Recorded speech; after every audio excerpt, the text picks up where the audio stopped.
Hello नमस्कार सर्वांना, श्री स्वामी समर्थ. कसे आहात सर्वजण? तर आज आहे रथसप्तमी आणि मंगळवार.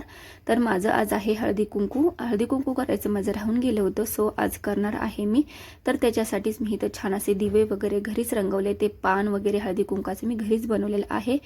तर बाहेर सुद्धा हळदीचं लेपन रांगोळी काढून घेतली. छान असं घरात सुद्धा डेकोरेशन केलं होतं आणि फुलं आणि रांगोळी जास्ती काही माझ्याकडे नव्हती, त्याच्यामुळं मी साधं सिंपलच डेकोरेशन केलं आणि ते सुद्धा खूप छान झालं होतं. बायकांना खूप आवडलं, कौतुक करत होत्या बायका सर्व. तर याचा डिटेल आपला ब्लॉग आपल्या यूट्यूब चॅनलला आलेला आहे, तर तुम्ही वेळात वेळ काढून एकदा नक्की चेक करा. यूट्यूबवरचा ब्लॉग तुम्हाला सुद्धा आवडेल. आणि हा व्हिडिओ आवडला तर लाईक आणि फॉलो नक्की करा. बाय.